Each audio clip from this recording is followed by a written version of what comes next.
3751. A better life begins with Sheer Recovery. Call 888-743-3751 or go online at www.sheerrecovery.com.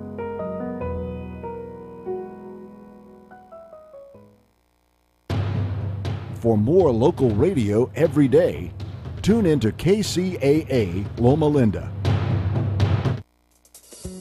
Welcome to U-Turn Radio. Here at U-Turn Radio, we believe in big-hearted communities and small government.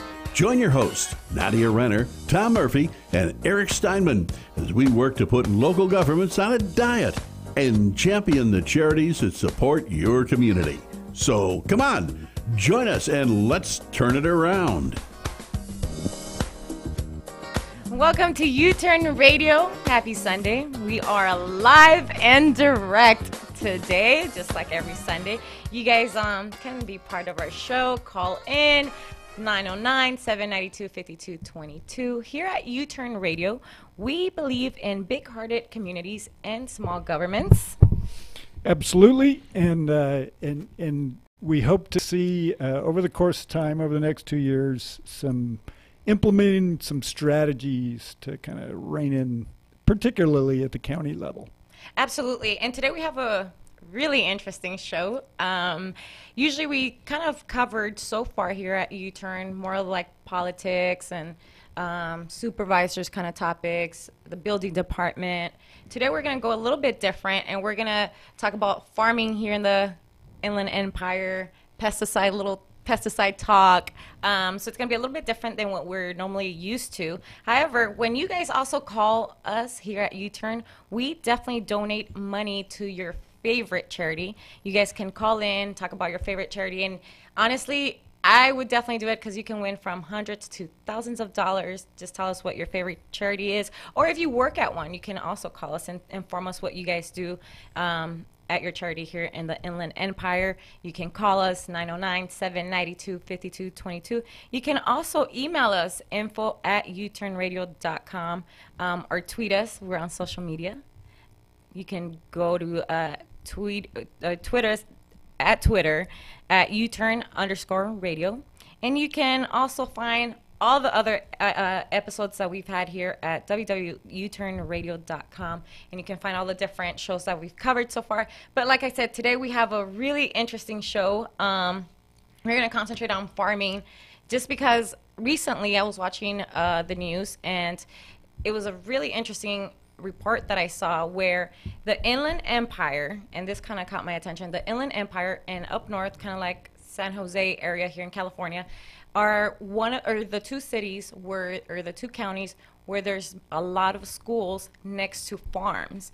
And if you're familiar with farming, you know that there's pesticides that are used in farming to help like with the growing and also like keep away, or how can I say that? Like you use the pesticides. Eric, you're familiar with farming. Why are the pesticides used usually for farming?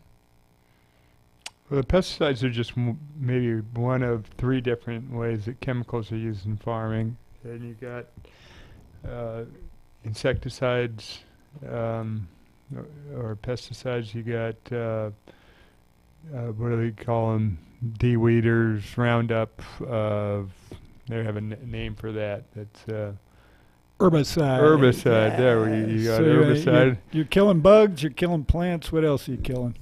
Well, then you're using chemical fertilizers, and you know, it usually starts with a ground sample, and you're finding out what you got in your ground, to where it sits, and what it needs, and you know, crop rotations and letting fields rest a little bit to gain back their nutrients and whatnot is kind of the way it's traditionally been done over hundreds of years, but lately they've found sources of the primary things that your soil may be missing, which mostly comes down to potash or nitrogen, and that's what you need to inject in your soil. So they take soil samples, and they you know, if it's missing on potash, you get potash, which comes from Canada. I don't really know much about what it is. And right. You put that into your fields, and if it's nitrogen, you get that stuff that they blew up the Oklahoma City building with called ammonium nitrate, which is a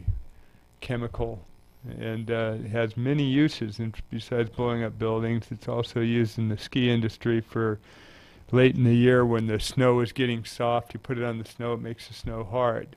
Oh.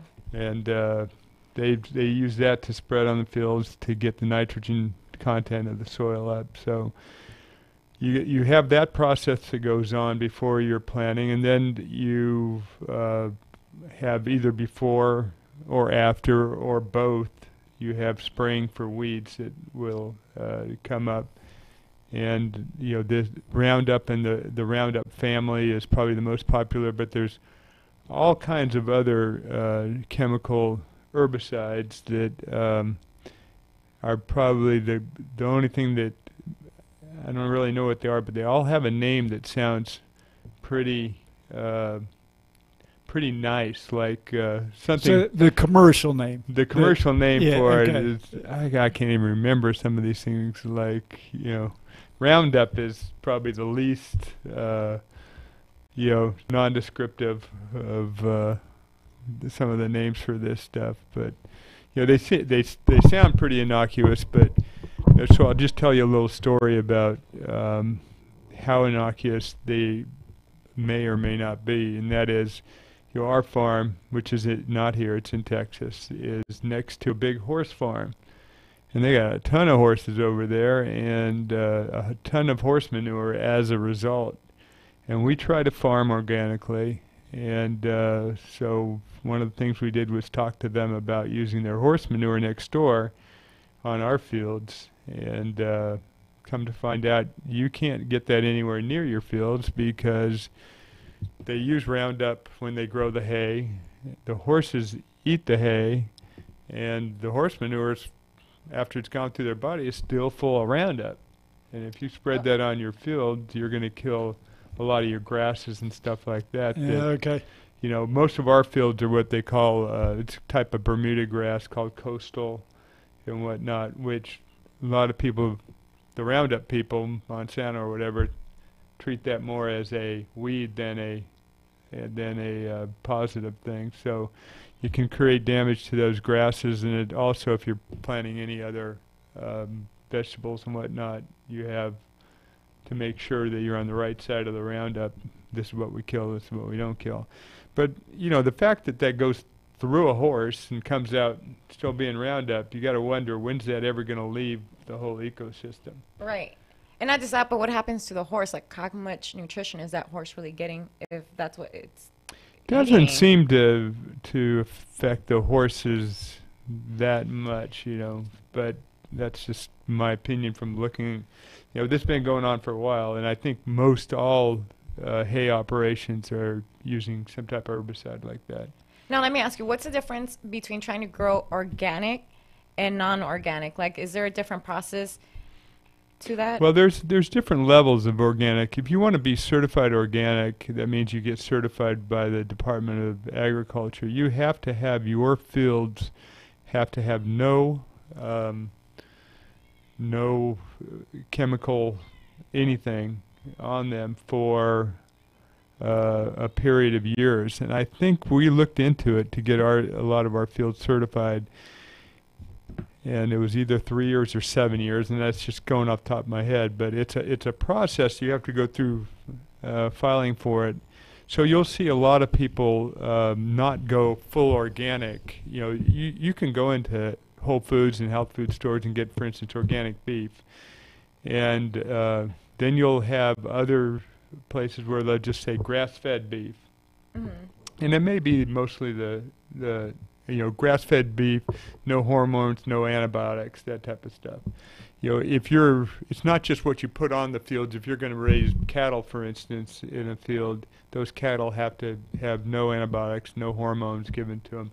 Only some essential stuff for medical means is allowed, and still organic. Still treat disease. Yeah. Okay. And even treating disease, they want them to build their own antibodies. There's strict rules on that. So they, so there's different levels of what constitutes organic, but to be full organic, you have to have, if you're raising animals, they have to have none of the injections of anything that a lot of these animals get, and that has to be done over a period of years. And if you're raising either grass for grazing those cattle, or you're raising your own crops, those fields have to be free for it's either as I recall, a 3 or 7 year process. We talked about it all. It was a lot of paperwork, a lot of stuff to do, and we decided to be organic but not file to be officially organic. Most of what we raise, we have our own sources for it, and we sell organic to the people that buy regular and don't ask for a premium on it. Or we grow a lot of feed for our own cattle and whatnot.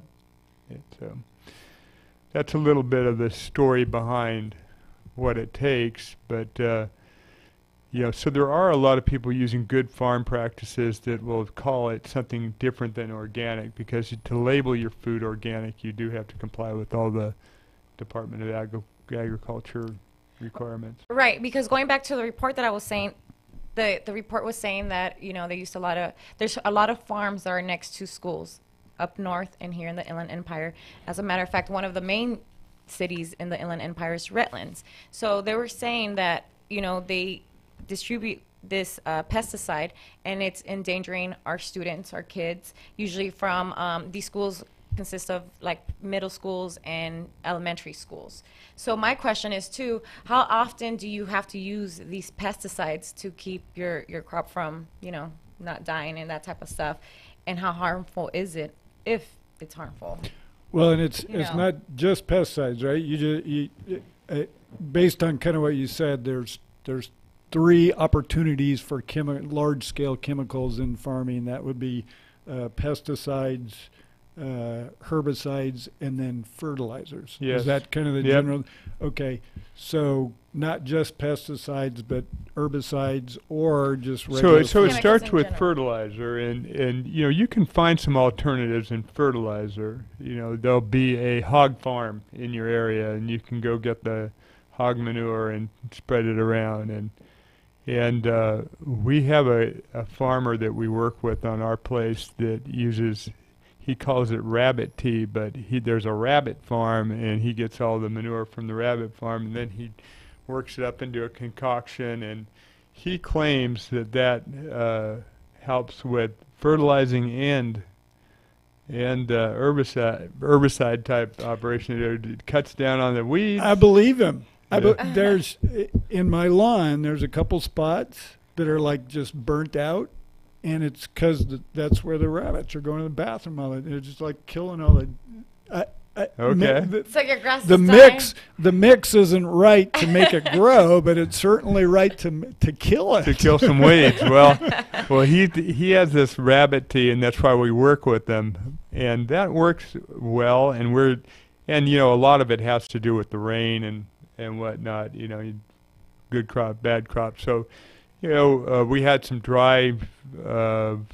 It was a dry period last year, and weren't doing too good. And then all of a sudden we got a lot of rain. We ended up getting really good crops with the rabbit tea. And you plant at different years and different different seasons, kind of. So you're not in the middle of the crops all at the same time, all the same things. But come this spring, when all of a sudden we have 26 different fields, and we had been trying to maintain organic standards and not use any chemicals on them.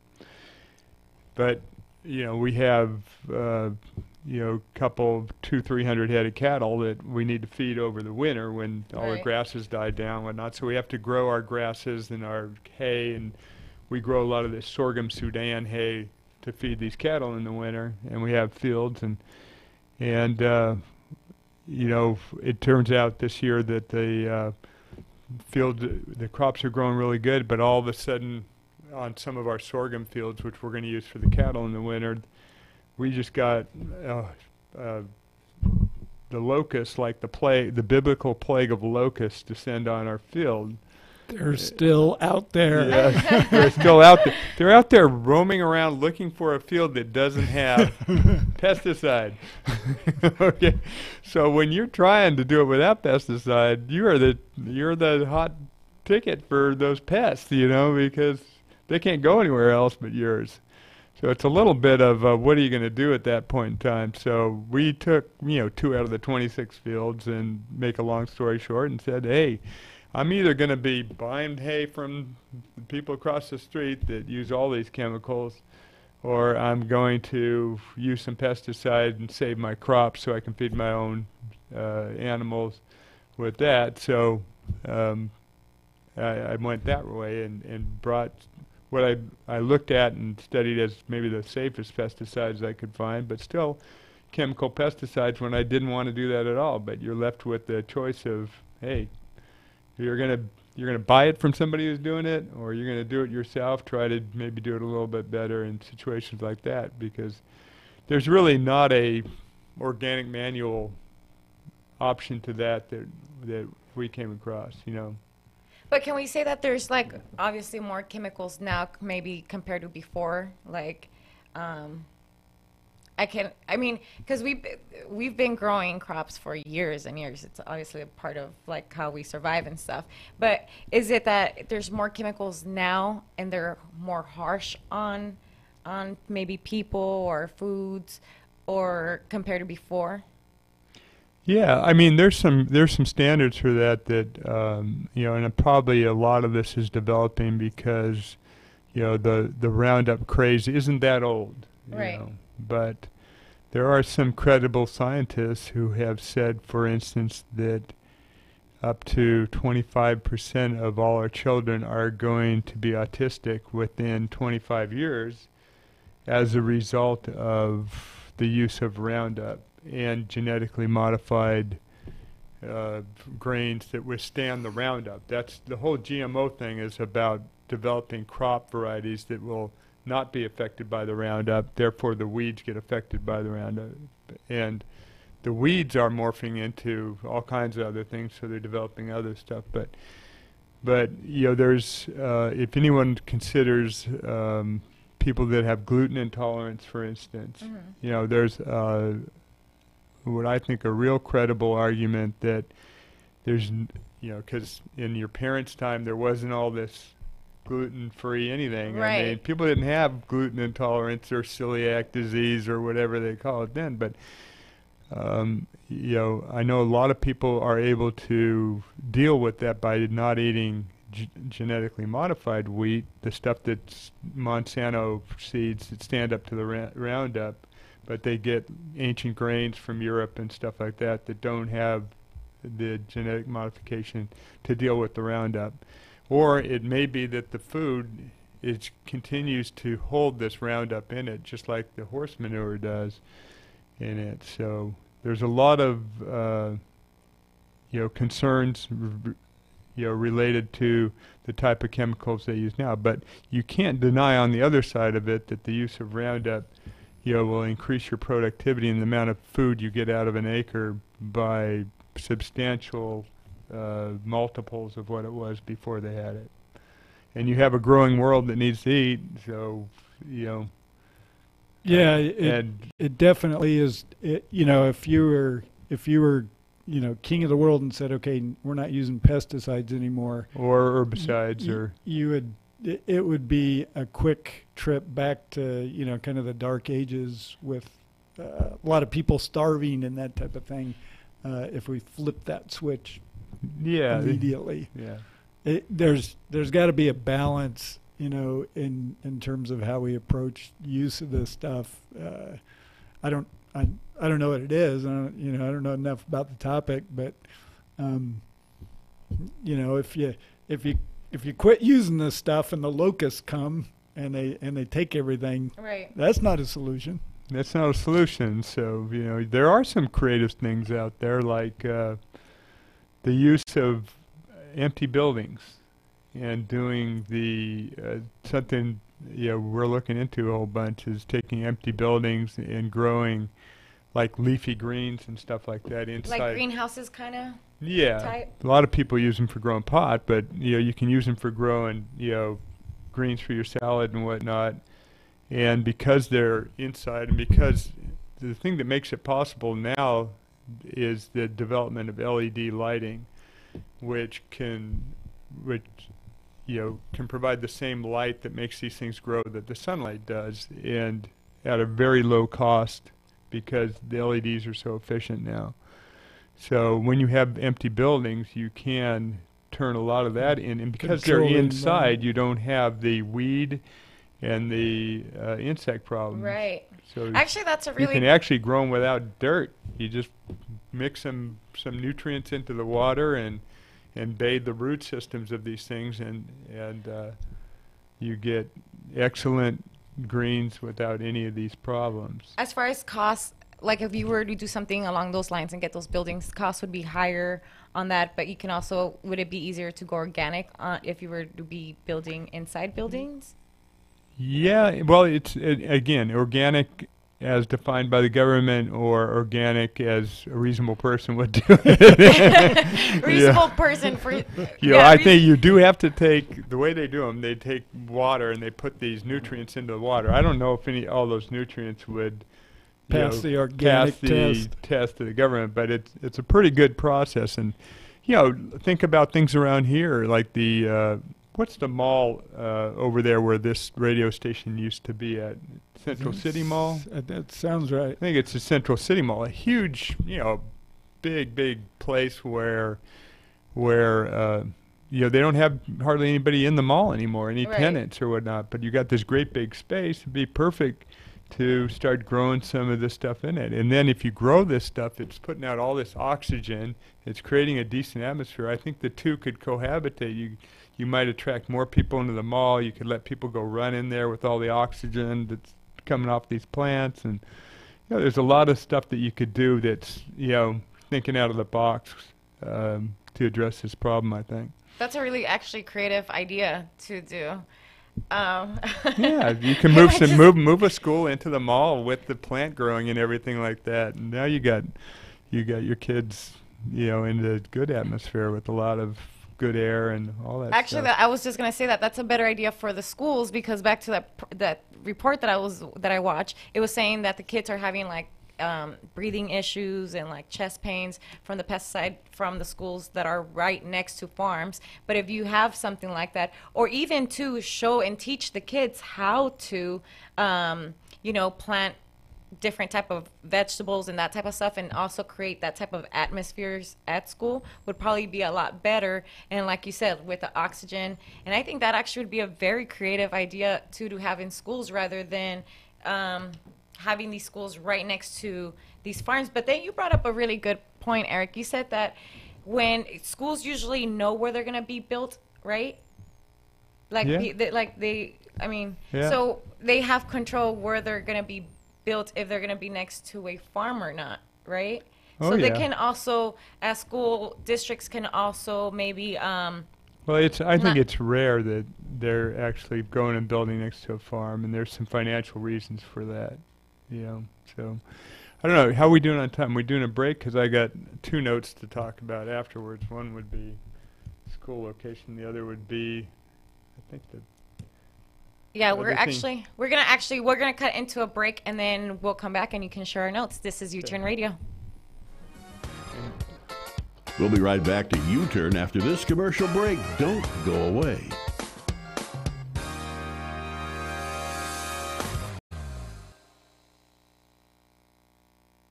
Support the San Bernardino City Mission. Your donations help feed the hungry, provide used clothing for low-income families, provide access to housing and rehabilitation for the homeless, and help all who come to them for help. The mission provides a personalized assistance program for homeless men and homeless women and children. They help get less fortunate off the streets, place them in safe shelters, and get them back on their feet. Last month, the community helped provide over 7,400 meals and provided nearly 2,000 pieces of of clothing, as well as almost 180 hygiene kits, which were provided for the needy. San Bernardino City Mission goes above and beyond, though, providing personal counsel, prayer, and a devotion time to encourage those in need in their spiritual life. So listen up, everyone. For a donation of just $1.57, you can feed a hungry person right here in San Bernardino. $15.70 will feed 10 people, and $157 will feed 100 hurting men, women, and children. If you're interested in helping and want to know more additional information, you can go to sanbernardinocitymission.org or call 909-649-0011.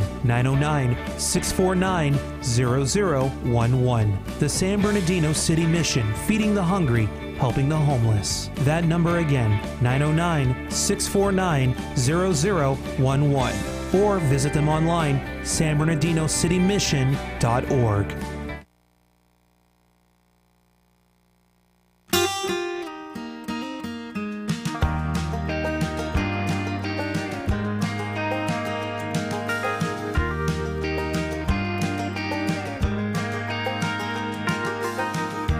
I've been down so long, need to get back home, back to a better point of view, and then perhaps I will find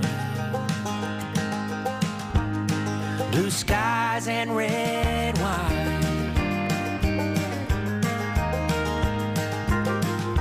When you ask why you are here, good things in life are very clear. Only in your heart you will find that you are truly one of a kind. So enjoy blue skies and red wine.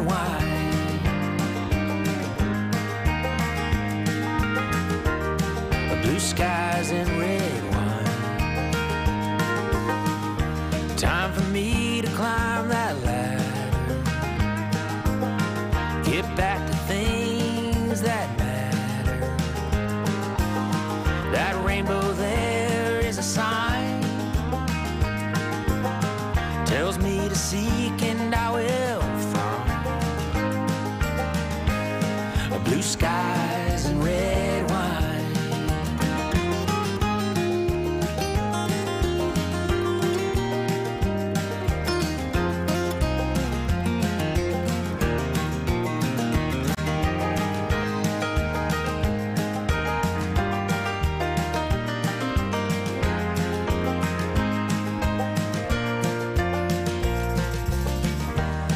Blue skies and red wine.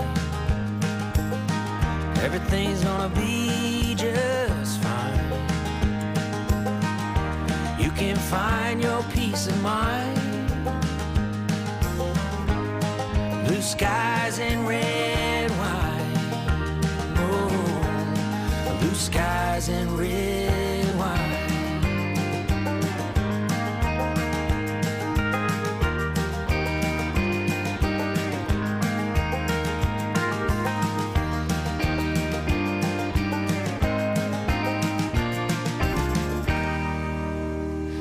That was Blue Skies and Red Wine, a song off the Blue Skies and Red Wine album. The song off the album were written by two local artists, Coyote Keene and Gail Downling, as part of an effort to showcase local talent.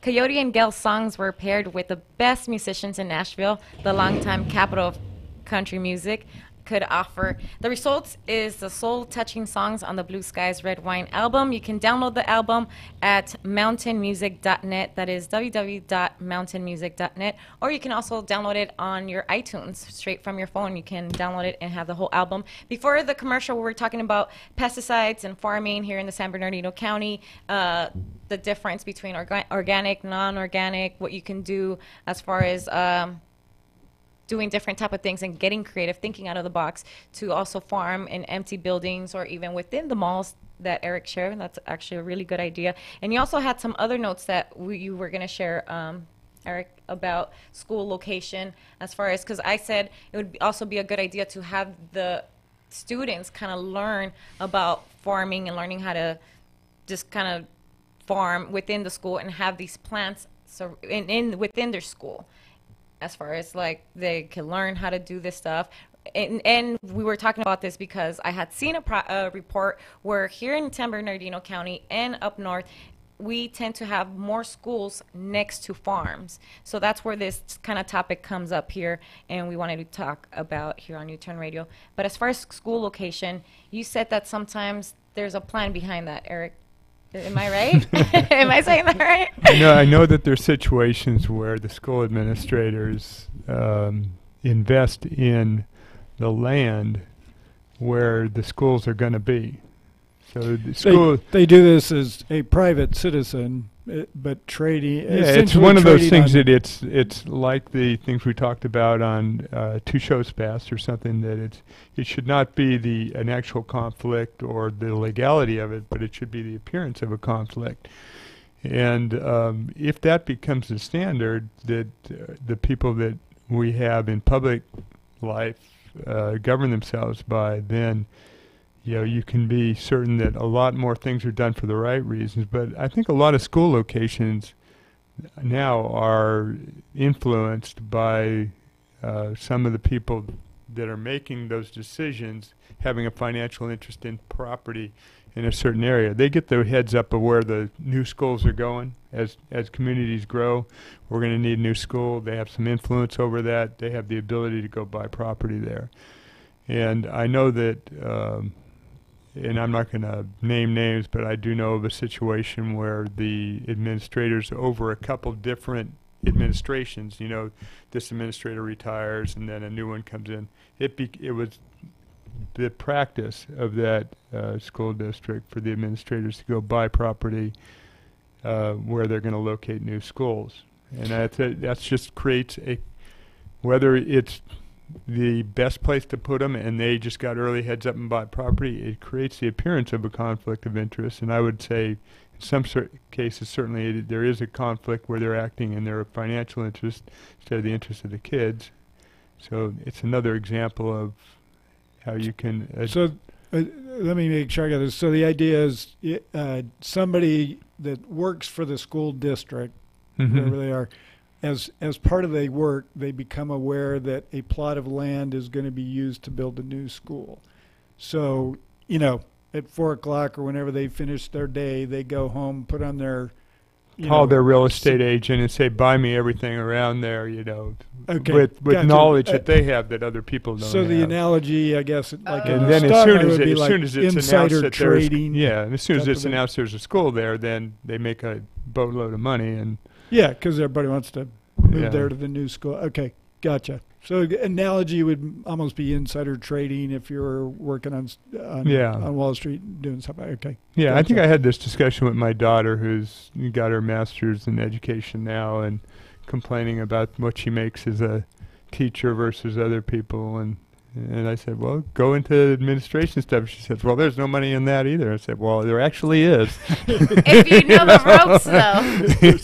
Here's how to do I'm it. not telling you to do it, but there is some money there. Look around for opportunities. And start building or creating farms. Yeah, but I think it's, again, what people can do is set the standard that people need to govern themselves by, and put some limits on how people act so that things are done in the best interest. I don't think people go locate schools next to farms that often. It's just you need a certain amount of land in order to have a school complex. They have their guidance on that, and But there's really no rules and regulations. From the research that I did and my understanding, there's no rules and regulations as if you can or you cannot. Just in that matter too, that there's no when they do the pesticides, well, these schools are next to these farms, and where they're using pesticides, there's also like no rules and regulations for that either. So there's really like no rules and regulations for any of this just yet. However, there's a lot of parents that are trying to bring awareness to this, because they're saying that the conflict here is that these kids are smelling like the pesticides, and it's creating kind of health issues, mainly here in San Bernardino County and up north. So, I mean, what would you say would be kind of like, No, maybe there's a little bit of a diversion, but that the problem is not just proximity to farms. The problem also includes what the school districts are actually using on their complexes. Yeah, Right. I mean, pesticides are there because they're easy, and you're addressing a problem. You get a pest, you deal with it, and then the pests morph, and you have to use something different. And as you're trying to keep up with what is effective, sometimes you're not taking the time to do long-term studies of what the effects can be on people and stuff like that. So that's a problem, not just being next to farms. That's a problem being next to parks, for instance. It's a problem being on good school campuses that have a lot of greenery and a lot of open space that they're trying to deal with their Got to keep that football field with, without all the weeds growing up and that type of thing. And I think there is a law in like 2000 or something like that where the school district has to make that information available to parents. Like we're gonna spread Roundup, Saturday from 4 to 12 at the school. I don't really know how that whole system works, but the notification is out there. But as a busy parent, that's probably going to wash by you. You're probably not. It's probably not going to leap out to you that they're spraying juniors high school with anything in public is a balancing thing that's tough. I mean, the first time that you're cutting back on your use and someone in that school got Zika virus or something like that, then the whole thing would sway over to why aren't you using pesticides to a greater degree. So that makes sense too. I mean, it's almost like is it maybe to like knowing how much to use and what chemicals according to where the farm's at? Like for example, this one being next to schools, let's use less of this or more natural stuff because of the kids. Yeah, I think that there's probably there should be some thought on what's being used where there is a lot of kids around, but most of the people the farmers that you're talking about don't believe there's anything wrong in this. It's just stuff that people have checked out and will be fine. And there is agencies in the government that are charged with checking anything out before it's approved for use to make sure it doesn't have effects on everybody's health and whatnot. But I think where the problem comes in is that the bugs are morphing, the weeds are morphing. I'll give you a little example on that. We were over in Europe looking at where they grow this. They have a different type of rice in Europe. It's they use it for risotto or whatever. It's a plumper type of rice than the long grain rice in Asia. And there's one area in Italy that grows 60% of that rice for all of Europe, and it's all done by gravity feed water and whatnot. And it used to be done by, they didn't use any herbicides. For instance, they just had these rice weeders, and they were big troops of women that would travel from rice paddy to rice paddy and live in this housing, and they would go out and weed all the rice fields. And then but now it's become so much easier to just use insecticides, or not insecticides, herbicides to do that. You have every rice field has these big barracks with nobody in it, and they do get some people in from foreign countries to do some weeding. But they said that the weeds themselves adapted over time, from the time they started using herbicides, and from when the rice weeders were there. The weeds started adapting to look like rice. So when they first came up, they would have all these plants coming up, and you couldn't tell what was a weed and what was rice. That's interesting. Further. So then they had to start. They would flood a field, and they would do an initial grow. Then they would kill everything. Then they would go back and plant it, and then grow it again. And that's kind of the way they still do it today. And they use the herbicides to kill the whole first growth, and then they go replant again. That is so interesting. And then you were also talking about, as far as notes and ideas and thinking out of the box, you shared a story about Cafeteria Man? Cafeteria. Right. There's a movie called Cafeteria Man, and this guy is Tony Geraci. Went to school with me at Hesperia Junior High and Apple Valley High School, and in our county. And he went on, and I had lost touch with him, and I ran into somebody in Baltimore, of all places, at a charity thing there that was talking about the work that this guy was doing with the public cafeterias in the Baltimore School District. And there's a movie on it, and it's called Cafeteria Man, and you can Google that, or you can Google Geraci, Geraci, ECI, I think. And he went in with a whole approach on the whole city of Baltimore, which is known as a pretty rough area, and certainly a lot of low-income areas. This was the city. A lot of the more affluent people live outside the city, so this was for the city. And he went on a mission to get all those kids eating healthy food and to secure healthy food, and not the pre-packaged. The cafeteria food, they put all these requirements. Well, here's what you're going to feed, so it comes all pre-packaged and whatnot. He didn't want pre-packaged. He made arrangements with a lot of the surrounding farmers to get farm-to-market stuff into his cafeterias. He had a lot of resistance from the people who work in the cafeterias. It was a lot easier to sit there and put what's the little package thing where they cut the crust off the peanut butter and jelly sandwich, put it in plastic. Yeah. It's a lot easier to hand some kid that than to try and get them to eat some greens and some stuff like that. Absolutely. Or to prepare the greens. But he goes over all the battles on it, and he's really effective. And and there was a lot of people, in demand for his time and asking him to consult in other areas now. So he's made quite a career out of trying to bring some healthy food into the cafeterias. But I think that's a really good idea and creative idea too, because also I think you have to start your kids kind of early to eat like that and learn to eat that way, and also just bring awareness to the growing of like the vegetables and the things that you are eating and putting in your body. I think that's really important. And the fact that if you could do something like this and just make it fun for the students, I think this is a really creative idea to do and implement in schools for sure. Yeah, and you know what? He's a friend. I can get him out here for a tour through, but I think what you end up with, and I've talked to a couple like the people at Apple Valley High School I stay in touch with, and they would like to get him out, but then they got some resistance from the cafeteria people.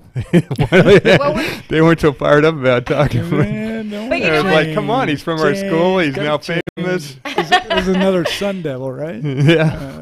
Oh, you Sun Devils. But you know what, too? I did some reading in schools, and our students and our kids and our children are facing a higher diabetes and overweight issues now compared to 3 years ago. So I think this is so important, even for those purposes, to have and he actually had the kids participate in the farming of the stuff that they were eating and learning about it.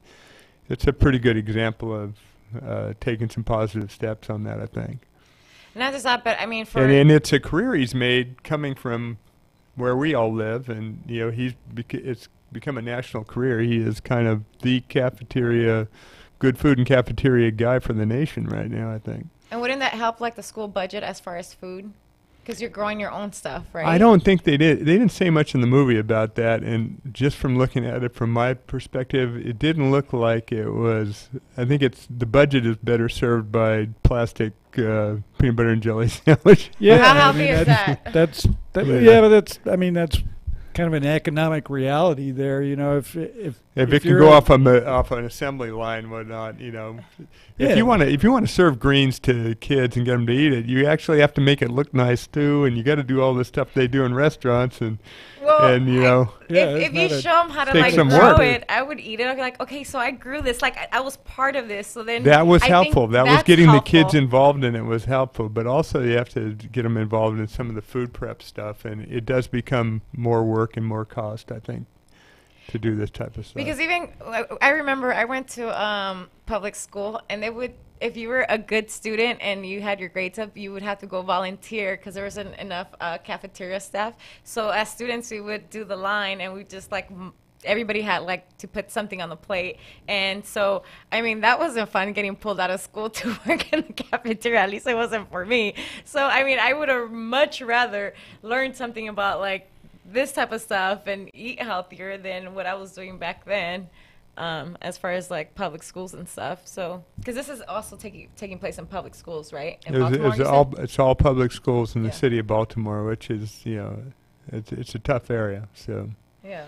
You know, it's certainly not going into a area that's predisposed to, you know, eating healthy, I would say. Yeah, it'd be interesting to talk to the guy and ask him about, you know, costs and sourcing, and, you know, can you find enough fresh we could vegetables? support him, and he'd love to come back here where he's starting to go around to different. If you guys want to take it further, you go to some of the schools and school districts here in our county and say that, you know, we'll support financially bringing him back in to consult in this district, because I know that since that time I've hooked up with him on email, and he said he'd love to come back here and do some of that. Right, and not just that, most importantly, it starts with the parents too, you know, them wanting to see a difference in the school district, what their kids are eating, and also kind of be consistent at home, because I think it's a balance too, from home and at school, to have this type of food to eat better. You know, I'm pretty sure you guys as parents, I mean, how much does it matter what you're feeding your kids? It's parents, it's the whole community, really. It's you know, if you have a farm by the school and you take the kids over to the farm, then it's adding a different perspective to that farmer about what he's doing too, and you know, you're going to raise the level of his concern by doing that, and you're going to raise an understanding of the kids. It's just pulling communities together to do the right thing that I think is most effective. So now, to kind of, it's hard to look at a whole bunch of kids and then go say, hey, I want to buy some poison, I don't care what they eat, or something like that. It just doesn't happen, you know. Well, you know, to kind of. But if they never see them and they're in their farm and the school's over in this school and the two never cross, then, you know, that perspective isn't brought to bear. So. To try to kind of take this discussion to a small or to segue or the discussion into a small government argument, you can ask why are the schools feeding the kids? What do you mean? Why are the schools feeding the kids? Why aren't the kids just taking a sack lunch? Well, because it's public schools, and depending on, like, I mean, if you're like lower income, or even, for example, me growing up, my parents did not have time to put anything like sack lunch, and here you go off to school. Like, I relied a lot on like the school food, whether it was. My parents didn't either, and I got some horrible sack lunches. But I got sack lunches. I had a piece of bologna and two pieces of bread, and there was no trading that with anybody when you got to school. You know, you're doing pretty. You come from a family of 10 kids or something like that. I guess my point is, a small government solution would be, let's cancel the food lunch feeding program and push that responsibility and push those funds back to the families and let to have like more control over their food. Exactly. Yeah. What parent is going to feed their kid junk food all the time if they can afford good fresh food? And if the government's smaller and it's taking less of your taxes or of the money that's coming in, if they're taking less and you get to keep it, then you're going to take that money and you're going to do with it what is best for you. Okay, I think you said something key there. If they take less of your money, then that would make sense to maybe like a lower income household, where it's like, okay, they're going to take less, so I get a little bit of more money from my job, then I could probably provide that and do that. That's a great point, and I think in general, small government advocates might be caricaturized as not caring about poor people, which I disagree with, because the tax bite hurts much more on someone that's low income, right, than high income. Now, obviously, high earner is going to pay more, but it doesn't hurt as much because they're bringing the money in. A low income family, if you lessen the tax bite on that family, that's money in their pocket, and fresh veggies in their kids' lunch. I think that would make more sense, but I also think that it wouldn't be so much healthier as far as foods, because you're still within a budget, so you're going to get what's cheaper, and usually what's cheaper is not healthier. It's like Hot Pockets. It's that type of quick foods that you would probably eat, But you are in a chips. budget, but your budget has expanded because the tax man is taking less. Now, there's other issues there in terms of accessibility to good fresh fruit, and I know that's a problem. There's not a store where you can go get fresh food within 4 or 5 miles. But the contention I make is always that it wasn't always the case that the schools provided the meals for you. It started with some people that maybe there was some concern, right or wrong, that certain kids weren't getting good nutrition. So then it started out that they didn't have cafeteria for everybody. They had a cafeteria for certain people. Mm-hmm. And then it morphed into cafeteria for everybody. And then it morphed into we got to provide a breakfast, and then we have to provide a breakfast and a lunch and an after-school snack, for them. So it's just like most government programs, it kind of grows and grows. And becomes institutionalized. Institutionalized meal. And then it basically gets ran towards usually not a very good solution comes out of it all once you get the scale up there, and it's just, okay, you're spitting out a whole lot of food, but, is this food actually helping kids or hurting them? And that's a little bit of what we're talking about today. Right. That you just have to go buy a school cafeteria for the most part and look at the stuff that comes out on the racks anymore, and extruded stuff, man. It's like it's hard to say that we're doing the best job we can there. I'm not sure what the solution is, but it's not a good result that we got going. And I'm not either. I haven't lived that life. Yeah. I have not lived a life of poverty, but I do suspect that every dollar that goes into somebody's pocket that they've earned, in general, they're going to use that dollar in a manner which is most efficient and most advantageous for their situation. Yeah. Real quick, right now that you mentioned about the cafeterias, do you guys know if cafeterias have like the grades? Like when you go to restaurants and there's the A, they get.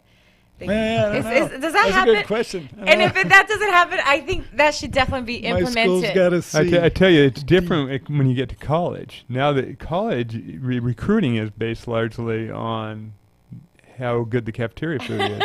And you can go around with your kids looking at colleges, and they know this is ranked number 15 in their cafeteria, or this is ranked number 16. That's true. And that's almost more important than what the school's ranked anymore. So, but there's some competition brought to bear there, and you can, I had a son go to UCLA, and they had different types of food at different cafeterias. They had an Asian-themed one. They had a farm-to-market one. They had, it was amazing food there, and like restaurant quality all the way across the board. So there are things you can do to it when you have competition brought to bear. That's true. Absolutely. Because Vanguard had the best chocolate chip cookies. If I miss anything from school, it's that. Yeah. People move across district lines so their kids can go play sports at this. Yeah. Well, now you'll have people moving across district lines so they can eat at the. Well, that really wraps up our show here at U-Turn Radio. Thank you for joining us. You can find the rest of our shows on our website, uturnradio.com. Thank you for being with us.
KCAA Loma Linda, 1050 AM, 106.5 FM, and now 102.3 FM. Your NBC Sports Radio update starts now. So